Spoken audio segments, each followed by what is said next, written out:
चलिए भी तो शुरू करते हैं क्लास को। और आज पढ़ेंगे हम लोग, पिछली क्लास में हमने पिछले पॉइंट पे हमने तत्पुरुष समास करण कारक और अपादान कारक में कंपैरिजन किया था। और आज अभी देखते हैं हम लोग, थोड़ा सा और आगे बढ़ते हैं और शुरू करते हैं। आज का नेक्स्ट पॉइंट है हमारा, जिसमें हम लोग किसकी बात करेंगे, आपके संप्रदान कारक की। संप्रदान कारक में भी कंपैरिजन मैंने करवाया था, बट आज थोड़ा और डिटेल में पढ़ते हैं संप्रदान क्या क्या होना चाहिए, किस तरीके का होना चाहिए। ठीक है, चलिए भी तो संप्रदान की बात करते हैं। तो कर्ता जिसके लिए कार्य करता है उसको हम क्या कहते हैं, संप्रदान कहते हैं। ठीक है, इसकी विभक्ति को, के लिए, के हेतु, के वास्ते और के निमित्त भी होती है। तो चलो इसको थोड़ा सा हम लोग डिटेल में लिख कर समझते हैं, ताकि और अच्छे से चीज़ें क्लियर हो सके। तो अभी हम लोग क्या पढ़ने वाले हैं, संप्रदान कारक को एक बार अच्छे से क्लियर करते हैं। ठीक है, तो हमारा कर्ता हो गया, कर्म हो गया, करण हो गया, अपादान हो गया। अब हम पांचवा पढ़ रहे हैं, जिसको हम कह रहे हैं, वैसे तो चौथे नंबर पे है ये, ठीक है, बट पांचवा लिख रही हूँ मैं। ठीक है, संप्रदान, या चौथा ही लिख लो भाई, गलती मत करना। संप्रदान कारक, कंपैरिजन करते हैं तो ऊपर नीचे हो जाता है थोड़ा सा। संप्रदान कारक, अब संप्रदान कारक का मतलब होता है जहां पर हम किसकी बात करते हैं, जहां कर्ता जिसके लिए कार्य कर रहा है, किसके लिए कर रहा है, उसको हम संप्रदान कहते हैं। ठीक है, तो इसकी विभक्ति जो होती है, अगर देखा जाए तो नॉर्मल विभक्ति आप सबको रटी हुई है के लिए, जो आप लोग बचपन से पढ़ते आ रहे हो। बट इसके अलावा हम को का भी इस्तेमाल करते हैं। ठीक है, और के ज़रिए का भी इस्तेमाल यहाँ पे कर सकते हो। सॉरी, के वास्ते, के ज़रिए मत करना, है ना। के लिए, को या के वास्ते का प्रयोग आप कर सकते हैं यहाँ पे। ठीक है, आपके हेतु का भी प्रयोग यहाँ पर कर सकते हो। और एक नया वर्ड है जो आजकल एग्जाम में देखने को मिल रहा है, के निमित्त। किसका, के निमित्त। तो आपको एग्जाम में ये जो हैं देखने को मिल सकते हैं किसी भी वाक्य में, के लिए, को, के वास्ते, के हेतु, के निमित्त। जैसे पिछली क्लास में मैंने आपको बताया था कि को की जगह पे हम के का प्रयोग, के लिए का प्रयोग करते हैं। तो आपको मैंने एक नोट लिखवाया था, याद भी होगा तुम लोग को। उस नोट में मैंने कहा था कि को हटाकर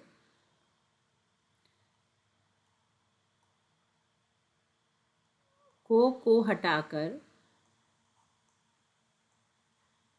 के लिए लगाकर चेक करें, है ना। के लिए लगाएं, वाक्य शुद्ध है,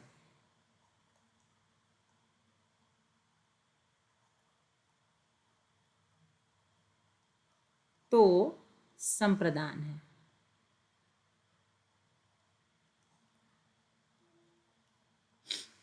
ठीक है, अब देखो इसको थोड़ा सा और समझते हैं। के लिए, को, के वास्ते, के हेतु, के निमित्त।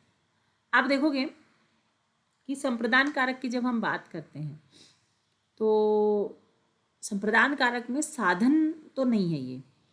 हम जिसके लिए काम कर रहे हैं, जैसे राम ने रावण को सीता के लिए मारा। किसके लिए मारा भाई, मारने का शौक छोड़ी थोड़ा था राम को, उसने मारा किसके लिए, सीता के लिए मारा। तो यहाँ पर आपको के लिए का प्रयोग कैसे करेंगे, जैसे यहाँ पे देखते हैं एक आध एग्जाम। जैसे राजा ने प्रजा के लिए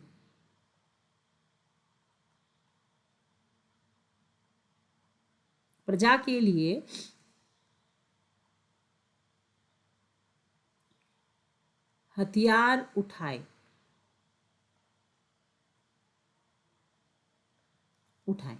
तो यहाँ पे वो कार्य किसके लिए कर रहा है, प्रजा के लिए।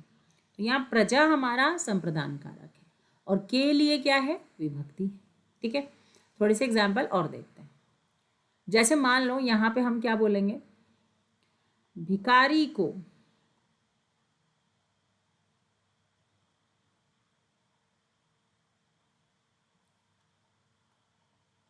वस्त्र दान दे दो।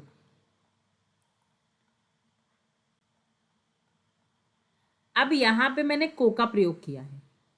अब इस को की जगह पर आपको किसका प्रयोग करना है, हटा के चेक करना है, क्या लगाना है, के लिए लगाना है। लगा के देखो फिट बैठ रहा है या नहीं बैठ रहा है। क्या बोलोगे वाक्य में? भिखारी के लिए भोजन दे दो। बैठ रहा है ना फिट। इसका मतलब ये संप्रदान है, ये संप्रदान वाला को है। इसमें को बेशक लगा है पर वो किस सेंस में लगा हुआ है?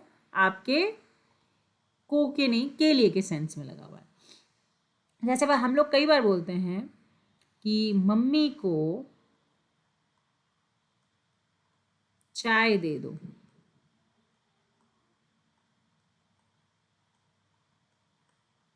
है ना।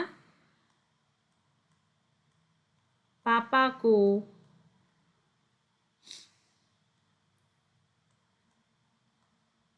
खाना दे दो, है ना। बच्चों को मिठाई दे दो।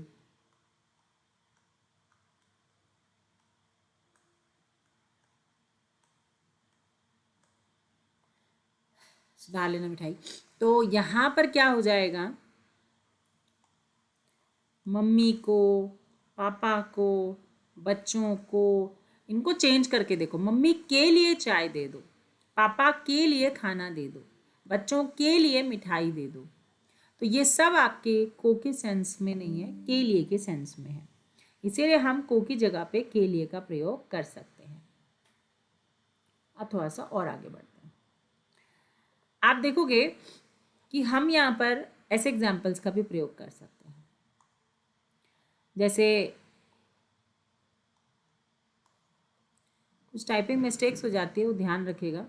वो एक्चुअली यहाँ पे मिटाना करना मुश्किल हो जाता है थोड़ा सा।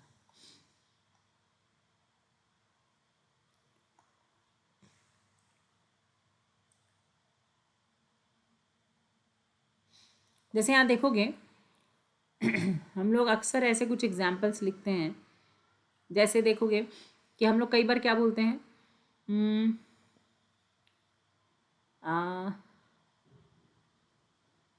मेरे वास्ते पिताजी ने बहुत किया।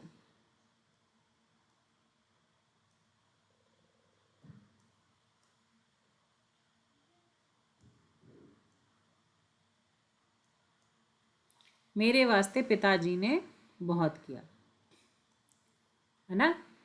तो किसके वास्ते? मेरे वास्ते। तो यहाँ पे क्या हो जाएगा? ये मेरे वास्ते मतलब मेरे लिए। या फिर हम और वाक्य देखते हैं। जैसे राम के वास्ते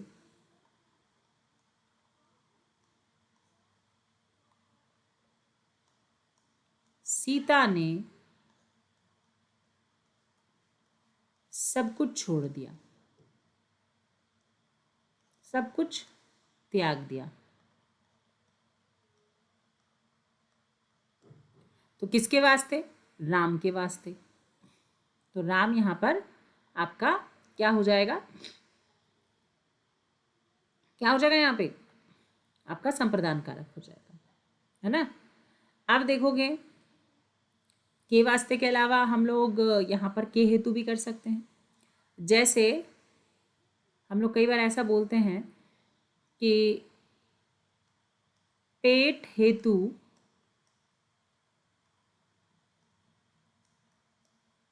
मनुष्य कुछ भी करता है। तो पेट हेतु माने पेट के वास्ते, पेट के लिए, है ना।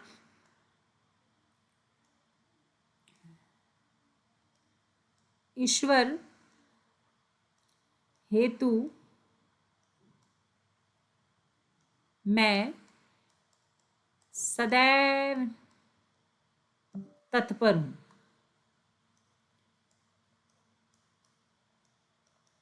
तो यहां पर किसके लिए तत्पर हूं? ईश्वर के हेतु मैं सदैव तत्पर हूं।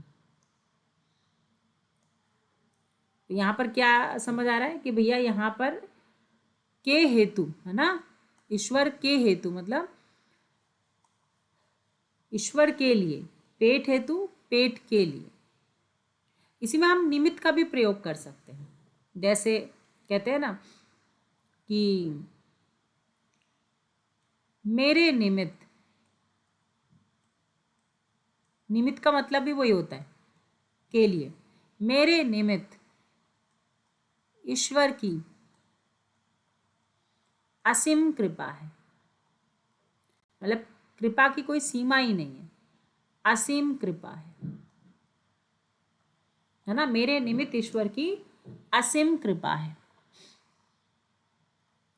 तो ये मेरे लिए, मेरे, है ना, मेरे निमित्त, के हेतु, के वास्ते, है ना, के लिए, को, इनको हम लोग इतने अच्छे से प्रयोग कर सकते हैं। तो आप देखोगे कि सब जगह आप लोग यहाँ पर अलग अलग तरीके से यूज़ कर रहे हैं। तो यहाँ पर भी आप देखोगे तो देखोगे जैसे मैं आपके लिए खाना लाया हूँ, तो आपके लिए खाना लाया हूँ। वह भिखारी को वस्त्र देता है, भिखारी के लिए वस्त्र दान देती है। बच्चों के वास्ते मनुष्य क्या नहीं करता, तो बच्चों के वास्ते, बच्चों के लिए। अब यहाँ पे एक कॉन्सेप्ट और है कि यदि आपको कभी भी क्या दिख जाए, ये पॉइंट भी नोट कर लेंगे कि कभी भी आपको क्या दिख जाए कि नमस्कार, प्रणाम, बधाई, ठीक है, धन्यवाद,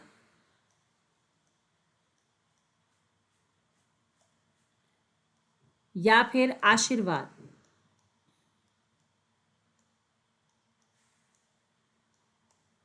नमस्कार, प्रणाम, बधाई, धन्यवाद, आशीर्वाद, इनमें से कोई भी चीज़ आपको दिख जाती है तो आप क्या करोगे इसमें, आप इसके साथ यदि को लगा हो,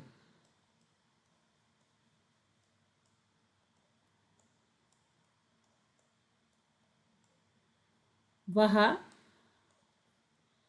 संप्रदान होता है। उसको कर्म कारक मत करिएगा, ठीक है। जैसे देखोगे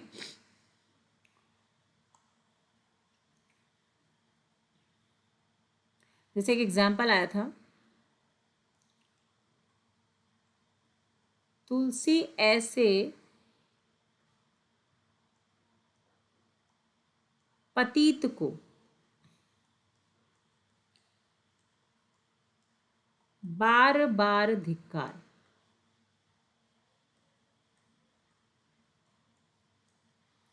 तो क्या कर रहे हैं हम लोग, बार बार धिक्कार। तो यहाँ पे पतित को, क्या है, पतित को, तो ये जो पतित को है ना, ये को एक्चुअली में के लिए के सेंस में है। किसके सेंस में है, के लिए के सेंस में है कि तुलसी ऐसे पतित के लिए, मतलब पतित माने बुरा आदमी, किसके लिए, बुरा आदमी, गंदा आदमी, ऐसे गंदे आदमी के लिए क्या होगा, धिक्कार है। तो यहाँ पर आपको धिक्कार शब्द आ जाए तो भी आपको याद रखना है, तो मैं यहाँ धिक्कार भी लिख रही हूँ, ठीक है। चलो कुछ और एग्जाम्पल्स देखते हैं। जैसे हम लोग बोलते हैं बच्चों को आशीर्वाद, बच्चों को आशीर्वाद, तो बच्चों के लिए आशीर्वाद, ठीक है। हम कई बार बोलते हैं बड़ों को नमस्कार या बड़ों को प्रणाम, तो ये भी बड़ों के लिए प्रणाम, ठीक है। गुरु को प्रणाम, या कोई भी वर्ड लिख लो। बच्चों को बधाई, किसी न किसी चीज़ के लिए तो दे रहे हो बधाई, तो बच्चों को बधाई मतलब किसी न किसी खुशी में आप कुछ दे रहे हो उनको बधाई, तो ये भी बच्चों के लिए बधाई, ठीक है, खुशी के लिए बधाई। तो ये सब जो है आपका किस में आ जाता है, आपका संप्रदान में आ जाता है, ठीक है। चलो आगे देखते हैं, अब हम लोग किसकी बात करते हैं, तो थोड़ा सा और समझते हैं इसको कि भाई और क्या क्या चीज़ें इसमें हो सकती हैं। तो यहाँ पर देखोगे गुरु को प्रणाम, तो गुरु के लिए प्रणाम। अब यहाँ पे देखो, मोहन हरि को रुपए देता है, तो मोहन, हरि मोहन को रुपए देता है, तो हरि मोहन के लिए रुपए देता है। माँ ने बच्चों को खिलौना खरीदा, माँ ने बच्चों के लिए खिलौना खरीदे। साधु को भोजन दो, साधु के लिए भोजन दो, साधु को भोजन खिलाओ, साधु के लिए भोजन खिलाओ, वर्षा के लिए मेघ चाहिए, हाँ भी बिल्कुल, तुलसी के वास्ते ही राम ने अवतार लिए, राम के हेतु लक्ष्मण वन गए, मेरे निमित्त ईश्वर की कोई कृपा नहीं। भाई है, बहुत कृपा है। तो ये सब क्या है, आपके संप्रदान कारक है। चलिए भी अब चलते हैं, हम लोग नेक्स्ट करेंगे, अपादान भी हो चुका है हमारा। अब हम करते हैं संबंध कारक। संबंध कारक को थोड़ा सा करेंगे कि संबंध कारक होता क्या है। अब संप्रदान बहुत अच्छे से क्लियर हो गया आपको। अब संबंध कारक को थोड़ा सा समझते हैं। संबंध कारक वैसे ही बहुत ईजी है। संबंध कारक की यदि हम बात करें तो संज्ञा व सर्वनाम के जिस रूप से एक व्यक्ति वस्तु का संबंध दूसरे व्यक्ति वस्तु के साथ जाना जाता है, उसको हम संबंध कारक कहते हैं। और इसकी विभक्ति आपको पता ही है, का के की, रा रे री और ना ने नी होता है। मतलब आपको का के की दिखाई दे देगा, रा रे री दिखाई दे देगा और ना ने नी दिखाई दे देगा। ठीक है, तो ध्यान रखिएगा, आपको संबंध कारक में हमेशा ऐड होता है।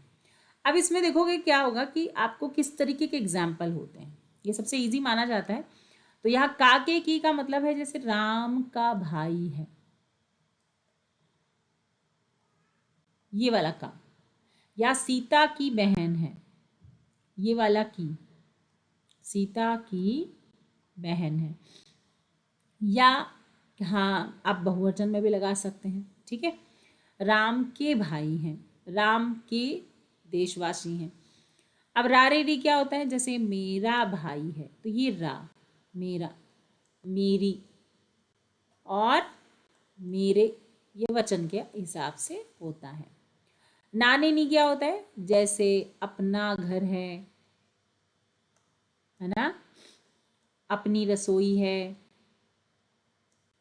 या अपने लोग हैं।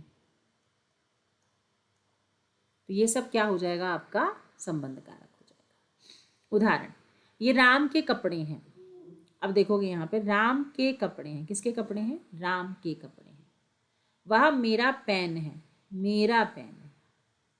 राम मुझे अपना भाई समझता है, अपना भाई, तो अपना भी और मुझे भी आपका सिर्फ सर्वनाम है, पर अपना यहाँ पे संबंध कारक है। राम वाली, तो ध्यान रखेंगे सिर्फ काके की रा रे री भी नहीं होता है, यहाँ पे विभक्ति में आप वाला वाली का भी प्रयोग कर सकते हैं। ठीक है, तो राम वाला किताब, ये राम वाली किताब, राम वाला घर, चांदी की थाली, सोने के कंगन, लोहे के बर्तन, पीतल की परात, आप इनका भी प्रयोग कर सकते हैं। 1 रुपए का चावल, 50 रुपए का, है ना, 50 रुपए का कुछ भी लगा लो तुम, कटोरा, है ना, 1000 रुपए का बर्तन। तो आप किसी भी चीज़ को संबंध बता रहे हो। यहाँ पे देखोगे आप और एग्जाम्पल्स आपको दिखेंगे। अपना भरोसा नहीं तोड़ना चाहिए, है ना, अपना, ये अपना क्या है, संबंध कारक।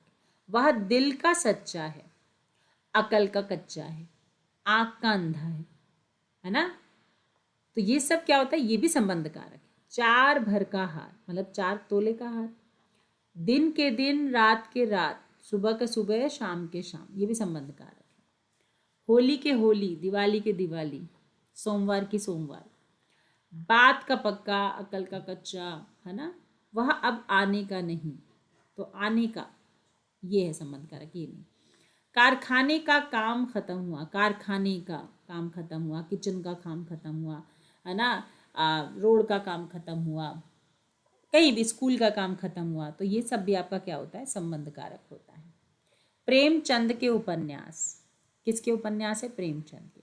श्याम वाला घर, आँख का अंधा, कान का कच्चा, नाम का नयन सुख, ये सब जो होता है ना, ये सब इसी में आता है। अब मैं जाने का नहीं, अब मैं आने का नहीं, ये वाले होते हैं ना जो वाक्य, अब जाने का नहीं, अब आने का नहीं, ये भी आपका संबंध कारक में आता है।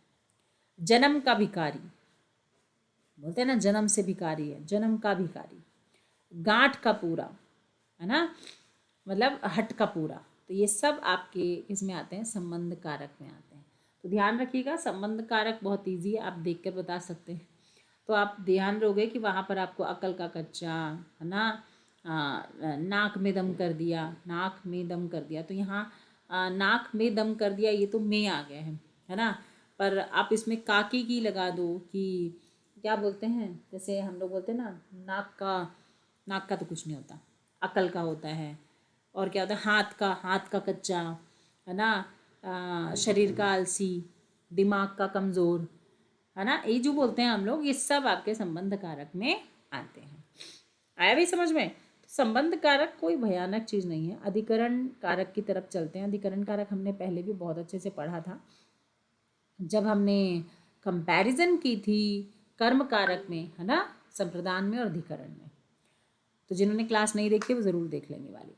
तो विभक्ति में पर को, तो यहाँ पर देखोगे कि अधिकरण कारक क्या होता है। अधिकरण कारक में मैंने कई चीज़ें बताई थी आपको। चलो थोड़ा सा इसको पढ़ते हैं। अब अधिकरण कारक की जब हम बात करते हैं तो तुम देखोगे इसमें भी हमें ज़्यादा चीज़ नहीं करनी है, बट एटलीस्ट आपको समझ आना चाहिए कि अधिकरण हम पहले पढ़ चुके हैं, जैसे थोड़ा सा और इसको डिटेल में करेंगे। अधिकरण कारक की जब हम बात करते हैं तो अधिकरण कारक का कंपैरिजन हमने संप्रदान और कर्म कारक के साथ किया था। अधिकरण कारक, ठीक है। अधिकरण कारक के बारे में मैंने बताया था कि ये सिर्फ दो ही चीज़ों को बताता है, एक तो स्थान को और समय को, ठीक है। किसके लिए प्रयोग होता है? ये स्थान और समय के साथ प्रयोग होता है। इसमें आपको एक तो में, पर और को नजर आता है, ठीक है। में, पर और को, तो यहाँ पे आपको अधिकरण कारक में हमेशा में, पर, को देखने को मिलता है। अब देखोगे यहाँ पर में, पर, को, अब कैसे इसका प्रयोग करेंगे? जैसे हम लोग अब इसमें अधिकरण कारक में को का प्रयोग मैंने आपको बताया था कि को के लिए खासकर मैं आपको बता देती हूँ, को का प्रयोग समय के साथ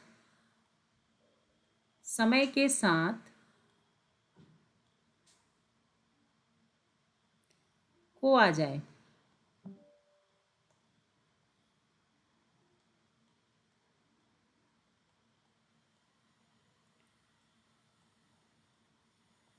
तो अधिकरण कारक कहलाता है,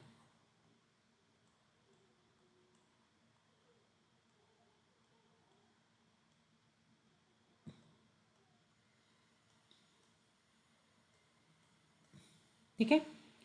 अधिकरण कारक कहलाता है। अब देखोगे इसमें क्या चीज़ देखनी है हमें, ठीक है, चीज़ों को क्या समझना है।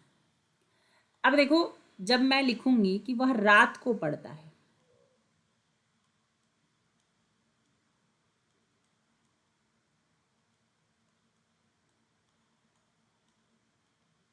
तो यहां पर वह रात को पढ़ता है ना, वह मंगलवार को मंदिर जाता है,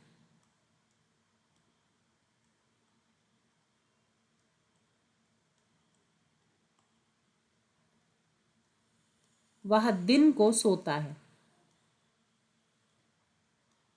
तो आप ध्यान दे रहे हो मैंने को का प्रयोग किसके साथ किया है? समय के साथ। तो जब आप को का प्रयोग समय के साथ करते हैं तो वो अधिकरण कारक में प्रयोग होता है। तो ये रात को अधिकरण कारक है, मंगलवार को अधिकरण कारक है, दिन को अधिकरण कारक है, ठीक है। तो समय के साथ यदि को का प्रयोग हो तो उसको हम अधिकरण कारक कहते हैं, ठीक है।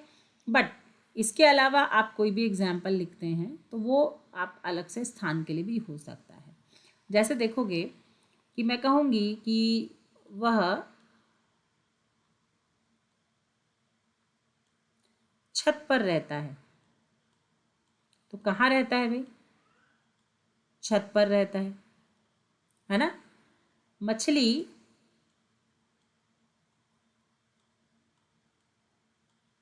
पानी में तैरती है,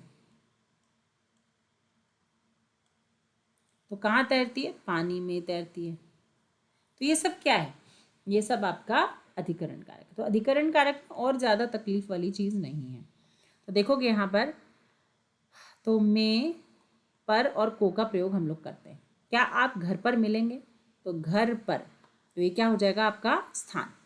जल में, ऐसे फिलिंग द ब्लैंक्स भी कभी कभी आपको दे देता है, गाड़ी नाव पर है, ठीक है। तो यहाँ में और पर का लोप करके आपको दे देगा, पूछेगा बताओ इसमें कौन सी विभक्ति आएगी। इन दिनों हर एक चीज़ महंगी है, तो इन दिनों यहाँ पे कारक की विभक्ति का लोप कर दिया है। जब भी बहुवचन होता है ना तो कारक की विभक्तियों का लोप हो जाता है। तो इन दिनों में हर एक चीज़ महंगी है। उस समय मेरा दिमाग ठिकाने नहीं था, तो उस समय, समय है तो समय के साथ में, ठीक है, समय में मेरा दिमाग ठिकाना, यहाँ दो कारक है, दो अधिकरण कारक है, ठिकाने पर नहीं था। ठिकाना स्थान को दर्शा रहा है और समय समय को दर्शा रहा है, ठीक है। हम आपके पाँव पढ़ते हैं, ये भी आपका अधिकरण कारक है। तो पाँव पर पढ़ते हैं, पाँव में मत लगाइएगा कभी भी, पाँव में नहीं होता है, पाँव पर होता है। सड़क के किनारे वृक्ष है, तो सड़क के लिखेंगे तो ये तो संबंध कारक है, पर किनारे पर वृक्ष है, यह आपका अधिकरण कारक है। किनारे पर, यहाँ पे कुछ और वर्ड्स दिखेंगे, जैसे क्या आप घर पर मिलेंगे, तो ये देख लिया था। तुम्हारे घर सोना बरसेगा, तुम्हारे घर, तो घर पर सोना बरसेगा। रास्ता जंगल में से था, अब में और से दोनों आ जाता है, तो मैंने पिछली क्लास में बताया था कि दो कारक की विभक्ति यदि एक साथ आ जाए तो हमेशा पहले वाले को इंपॉर्टेंस देते हैं। वह छत पर से गिर पड़ा, तो यहाँ पर और से दोनों हैं, पर छत पर से गिर पड़ा, अधिकरण कारक। ताला की चाबी, पर ताला की चाबी से ज़्यादा बेटर होता है ताला में चाबी, ज़्यादा बेस्ट ये है। आप ताला की चाबी भी लगा सकते हैं अगर में वाला ऑप्शन ना हो तो, ठीक है। डाल पर चिड़िया बैठी है, स्थान का बोध हो रहा है।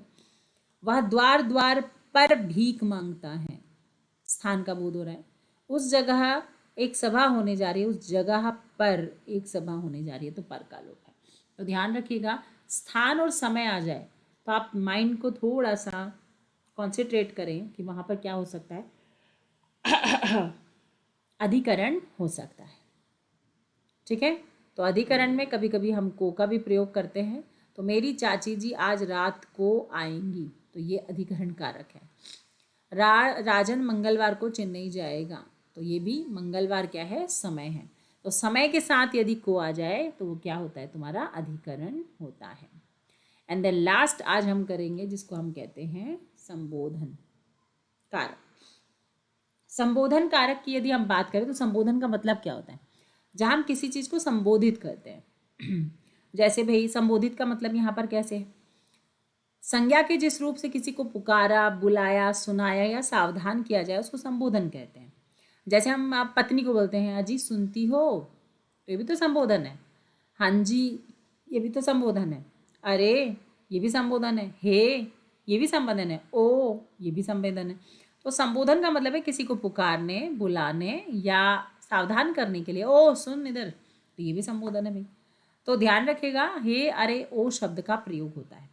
इसकी खास बात है कि संबोधन चिन्ह अनिवार्य है इसके साथ। आप नाम का प्रयोग नहीं करेंगे, संज्ञा के बाद इसका प्रयोग आपको नहीं करना है, ठीक है। आपको सिर्फ विभक्तियों के बाद ही इसका प्रयोग करना है। आप राम लिख के ऐसा नहीं कर सकते, ये विस्मय आदि बोधक अलग चीज हो जाएगा, ठीक है। तो सर्वनाम संज्ञा के साथ प्रयोग होता है, तो सर्वनाम संज्ञा के साथ प्रयोग होता है। ये मैं आपको एक चीज़ बता दूं कि ये जो है संज्ञा के साथ और सर्वनाम के साथ दोनों के साथ प्रयोग हो सकता है क्या, नहीं। ये ध्यान रखिएगा, ये केवल संज्ञा के साथ प्रयोग होता है, सर्वनाम के साथ इसका कोई प्रयोग नहीं होता है। संबोधन कारक के चिन्ह शब्द से पूर्व लगाए जाते हैं, ठीक है। शब्द जो भी हो, जैसे मान लो मैं हे लिख रही हूँ, तो हे राम, इस राम से पूर्व मैं हेल का प्रयोग करूँगी, इसलिए क्या संज्ञा के साथ इस चिन्ह का प्रयोग आप नहीं कर सकते, ठीक है। और जैसे आजी सुनती हो, ये सारे वाक्य यहाँ पर आपके आते हैं। आ रहा है भी समझ में, क्लियर है? तो चलो शुरू करते हैं टेस्ट। जब आप लोगों को अच्छे से समझ आ जाता है तो हमारा नेक्स्ट काम होता है टेस्ट। अगर कोई दिक्कत है, कोई चीज़ नहीं समझ आई है तो कमेंट करें और अपने डाउट्स को क्लियर करें।